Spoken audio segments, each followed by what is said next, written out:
Келер жылдан бастап Қазақстанда жаңа салық кодексі қолданысқа енеді. Жаңа құжатта нендей өзгеріс бар? Салық ауыртпалығы азаяма әлде күшейе ме? Ал қосымша құн салығын кімдер төлейді? Армысыздар, эфирде жаңа көзқарас.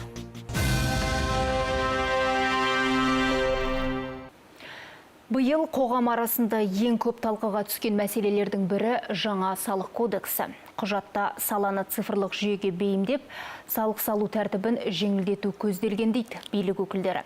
Бұл бастама тіпті келер жылы бюджет кірісін 3,6 триллион теңгеге ұлғайтпақ екен. Алайда жаңа кодекс ашықтық пен әділдікті қаншалықты қамтамасыз етпек? Ол бизнесті ынталандыра ма, әлде керісінше бақылау күшейе ме? Бүгінгі хабарымызда осы сауалдарға жауап іздейміз. Студия қонағын таныстырып өтсем, Алматы қалалық мемлекеттік кірістер департаментінің ресми өкілі Айжан Бекеева. Айжан Есболқызы, қош келдіңіз. Сәлеметсіздер ме? Тақырып төңірегінде ой бөлісуге келгеніңіз үшін алдын ала алғыс білдіремін. Рахмет. Жақсы. Ал енді жаңа айтып өткендей, биыл үкімет бұл мәселені мықтап қолға алып, 18 шілдеде президент жарлыққа қол қойды. Жаңа кодекс 2026 жылдың 1 қаңтарынан бастап күшіне енеді. Бұл заңда қандай өзгерістер бар? Негізгі маңызды дегендеріне тоқталып өтсеңіз. Рахмет сіздерге бізді шақырғандарыңызға. Әрине қазіргі таңда салық заңнамасының сұрақтары өзекті болып жатыр. Көп сұрақтар бар, түсінбейтін жерлері бар. Сондықтан осы салық заңнамасы жайлы айтуға келдік. 2025 жылы 18 шілдеде Қазақстан Республикасының президенті салық заңнамасына қол қойды. Ол 2026 жылдың 1 қаңтарынан бастап күшіне енетін болады. Жалпы бұл құжаттың мақсаты салық жүйесінде бизнес пен азаматтардың арасындағы қолайлы қарым-қатынасты, әділдікті, шынайы ашықтықты орнату болып табылады. Бірінші кезекте арнаулы салық режиміне көзқарасты түбегейлі өзгертті. Қазіргі таңда 7 салық режимі болса, енді 2026 жылдан бастап 3 салық режимі жұмыс жасайтын болады. Енді жеке-жеке айтып кетейін, өзін-өзі жұмыспен қамтитындар арнаулы салық режимі, сосын кейін жеңілдетілген декларация бойынша, фермерлер және шаруа қожалықтары бойынша. Өзін-өзі жұмыспен қамтитын арнаулы салық режимді жеке кәсіпкерлер, жеке тұлғалар, жеке кәсіпкер ретінде тіркелмеген, жалдамалы жұмыскерлері жоқ, айына табысы 300 айлық есептік көрсеткіш, және де есептілікті тапсырмайды, салық төленбейді, оның 4% бұл зейнетақы қорларына, әлеуметтік медицина қорларға кетеді. Сонымен тағы да үкімет белгіленген қызметтік түрлермен ғана жұмыс жасау керек. Сосын кейін бұл жердегі есептіліктің табысын бәрін тек қана осы мобильді қосымша арқылы жұмыс жасайтын болады. Арғартай жеңілдетілген декларация бойынша арнаулы салық режимі бұл Қазақстан Республикасында резиденттер болып табылатын жеке кәсіпкерлер мен заңды тұлғалар қолданылады. Бұл жердегі жылдық табыс 600 мың айлық есептік көрсеткіш. Оңтайлы декларация тапсыруға болады. Сонымен қатар 4% төлейді. Бұны 4% табысынан төлейді. Қазіргі таңда бұл ставка қазір қарастырылып жатыр. 2023 жылдан бастап мүмкін 3%-бен төлейтін болады. Қосылған құн салығы есептілігіне тұрмайды. Әлеуметтік салық төленбейді. Бұл жерде әрине тыйым салынған қызметтік түрлері бар. 46 түрі бар. Сонымен айналыспау керек. Енді шаруа және фермер қожалықтарына арналған, бұл ауыл шаруашылығымен жұмыс жасайтын 500-ден 5 мыңға дейін гектар жерлері бар пайдалануға. Жалпы ештеңке өзгерген жоқ, бірақ бірыңғай жер салығы алынып тасталып, енді жеке табыс салығы төлейді 0,5%. Енді бір ескеретін жай, өтпелі ережелер бар. Мысалы, 2026 жылдың 1 наурызынан бастап патент негізінде жұмыс істейтін, мобильді қосымша негізіндегі режимде жұмыс істейтін жеке кәсіпкерлер арнаулы салық режиміне өту керек, немесе өтпеген жағдайда салық органдары автомат түрде жеке кәсіпкерлік есептілігінен шығарып тастайды.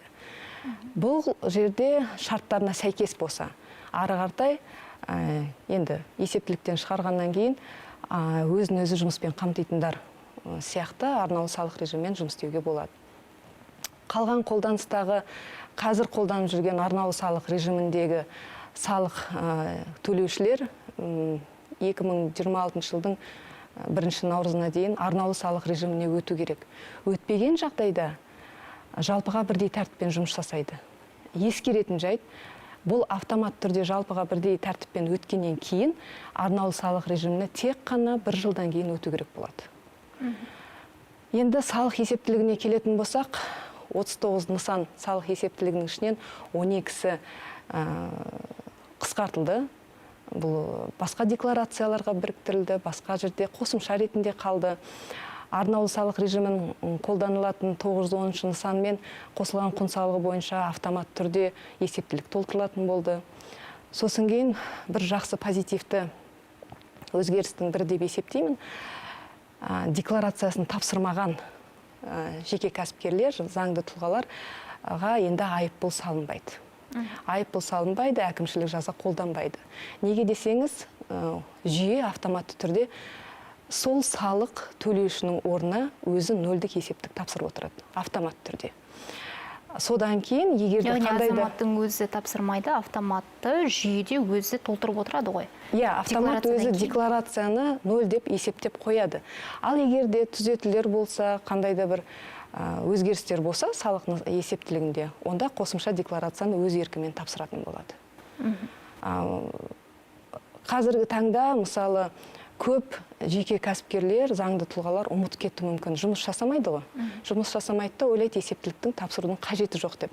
Сонымен хабарлама жіберілетін біз жақтан, біздің тараптан. Сосын кейін счет бұғатталатын. Одан кейін бір қандайда бір жұмыстары, енді банк операциялар жүрген кезде счет бұғатталып тұратын. Ал енді 2026 жылдан бастап бұның бәрі жойылады. Тағы да енді камералдық бақылау бойынша өзгерістер бар. Бұл жерде жалпы тәртіп сақталды, бірақ бағыты өзгертілді. Бағыты бұзушылықтарды емес, деректегі сәйкестіктерді анықтау болып табылады. Сондықтан біз енді хабарламаны сәйкестендіру туралы хабарлама жібереміз. Мақсаты салық төлеушіге өз бетінше жаңағы салық міндеттемелерін орындау болып келеді. Орындауға мүмкіндік беру болады. Тағы да өзгерістер бұл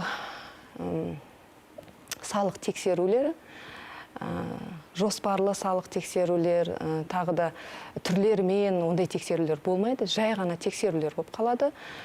Нұсқаманы біз 3 жұмыс күнде беруіміз керек. Сонымен қатар шағын орта бизнесті тексерген кезде 180 күн ғана беріледі.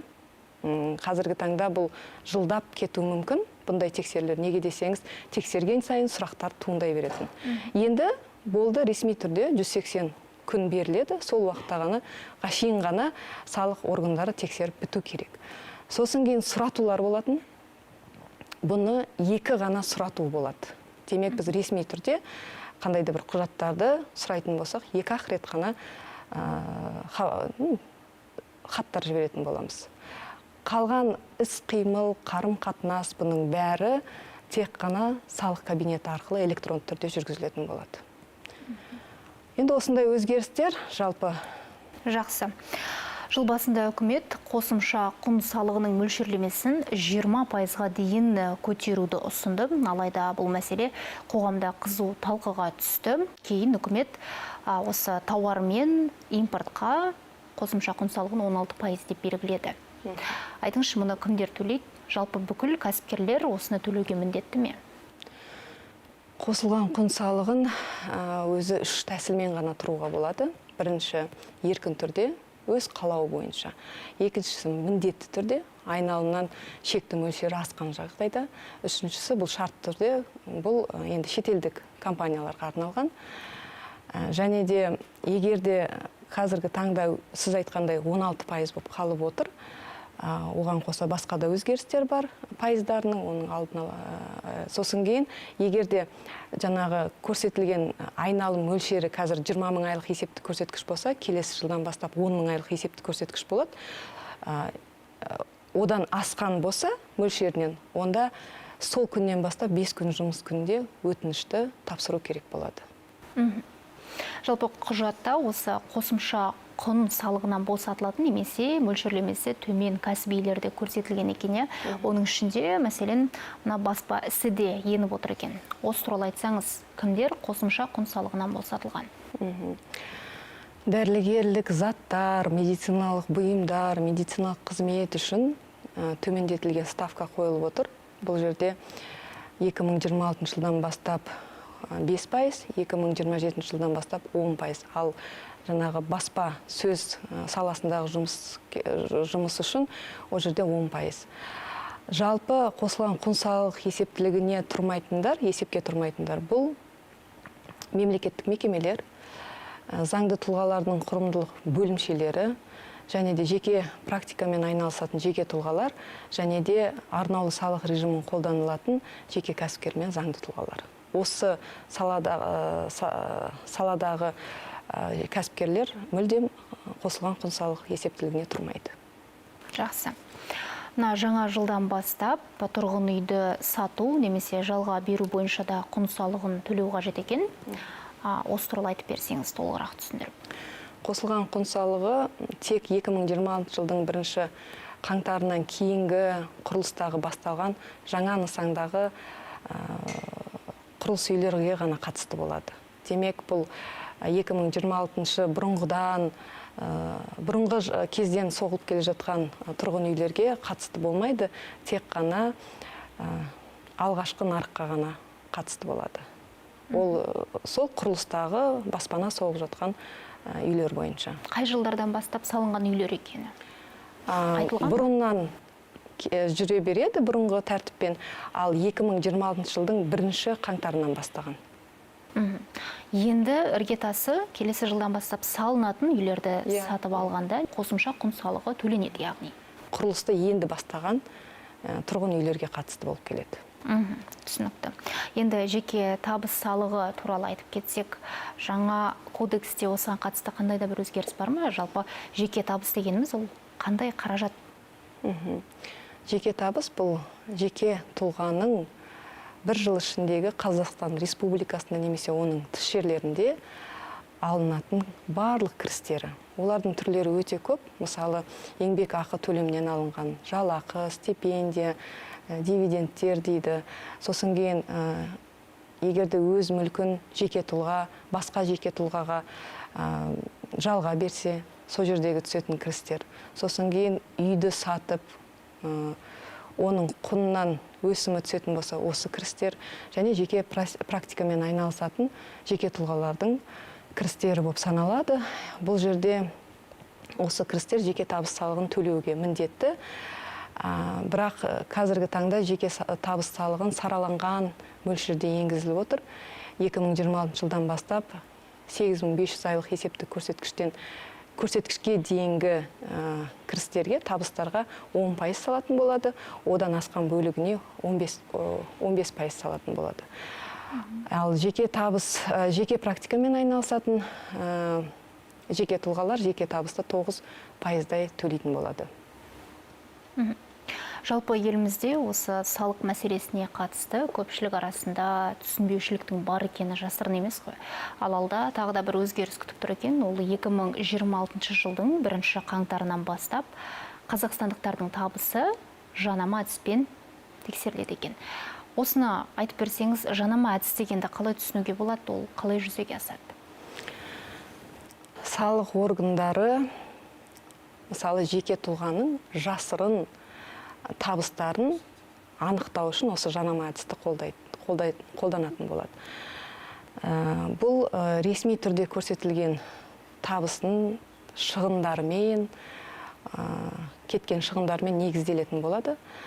Демек, қарасақ, былайынан мысалы жеке тұлға өзінің ресми табысынан шығындар көп болып кеткен жағдайда, оның мүлкімен, басқа да активтерімен, көліктерімен құнын анықтайтын болады. Мысалы, қандай ол сома қалай шықты деген. Жалпы жанама әдіс бұл сондай жұмыс жасап жүріп, кәсіпкерлікпен айналысып, бірақ ресми түрде тіркелмеген жеке тұлғаларға қатысты болады.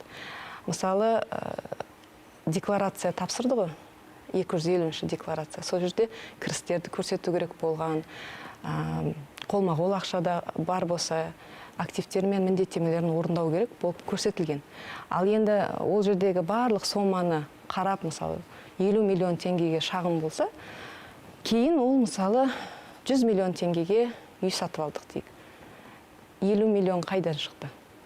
Осы жанама әдіспен, демек, салыстырмалы түрде анықтайды. Егер де о жерде қандай да бір бұзушылықтар болып жатса, онда салық төлеуге міндетті болады. Кәсіпкерлер көп жағдайда салықты бірден төлеуге немесе уақытылы төлеп отыруға жағдай бола бермейді. Кейбір кәсібилері қандай да бір себептерге байланысты оны кешіктіру мүмкін, немесе мүлдем төлеуге қаражаты болмай қалуы мүмкін. Мұндай жағдайда салық органдары тарапынан шағын және орта бизнес өкілдеріне, кәсіпкерлерге қандай қолдау бар, қандай жеңілдік қарастырылған? Салық заңнамасына сәйкес бұл қолдау алдында да болған, 2026-да енді ол жеңілдетіліп отыр. Жеке кәсіпкер немесе заңды тұлға бір қаражаты жетпей салық төлеуге берешегі бар болатын жағдайда екі қолдау бар. Бұл кейінге қалдыру 6 айдан кейін, немесе бөліп төлеу. 3 жылдың ішінде бөліп төлеуге болады. Енді бұндай жеңілдікті алу үшін салық органдарына жүгіну керек. Электрондық портал арқылы, өтініш арқылы тапсыруға болады, лицензия арқылы болады. Бірақ міндетті түрде мүліктік кепіл болу керек, немесе банк кепілдігі болу керек. Сонымен қатар енді бұл төлем график түрінде жүргізіледі, кесте арқылы. Бұл жердегі егерде бұзушылықтар болып жатса, мысалы төлемей қалып, онда бірден тоқтатылып, мәжбүрлеп өндіру шаралары жүзеге асатын болады. Демек, кепілге қойған мүлігін өндіріп алады, немесе банк берген кепілдікті банктен төлеуді, өтеуді талап ететін болады. Ал 2026 жылдан бастап бұл жерде позитивті өзгеріс. Егерде 1500 айлық есептік көрсеткішке дейін қарызы бар болып, бұл шамамен 6 миллион теңгедей болады. Бұл жерде кепілсіз алуға болады осы жеңілдікті. Сол осындай өзгеріс. Ал енді кәсіпкерлер қандай қиын жағдайға тап болуы керек мұндай жеңілдікке ілігу үшін? Жалпы негізгі қарастырылған өзінің шарттары бар. Ол мысалы төтенше жағдай болған кезде. Мысалы, әлде маусымдық жұмыс болған кезде төлей алмай қалған. Тексерістер болып, сомманы енді доначислили дейді ғой, көрсет есептілігін берген кезде міндетті түрде осы жеңілдікті пайдалануға болады. Немесе қосымша декларация тапсырылған кезде. Бұл жерде бір айтып кететін жайт, мысалы, қай кезде қарастырылмауы да мүмкін. Мысалы, тіркелген күннен 5 жыл. Қазір егерде тексерілетін осындай жеңілдікті алу үшін, тіркелгеннен бастап кепілдікке деп қой, жаңағы жеңілдікті алу үшін 5 жыл болу керек арасы. Ал жаңа салық кодексінде енді 2 жылға қысқартып отыр. Өтінішті яғни заңды түрде жұмыс істеп жатқанына кем дегенде 2 жыл болса. Енді 2026 жылдан 2 жыл болады. Және де өтінішті мысалы қазіргі таңда 20 күн қарайтын болсақ, 2026 жылдан бастап 10 жұмыс күнде қарастырылатын болады. Қысқарды, қарастыру уақыты. Жақсы, енді кәсіпкерлердің бұл көмекке жүгіну үшін не істеуі керек, қайда бару керек, осыны айтып берсеңіз. Бұл жерде оңай, электрондық портал арқылы өтініш жазу керек, өтініш арқылы осы жеңілдікті қолдану үшін. Сол 10 жұмыс күнде қарастырылып беретін болады. 2026 жылдан бастап. Ал енді жаңа сіз салық төлеу кестесі бұзылған жағдайда салық органдарының іс-әрекетін айтып бердіңіз.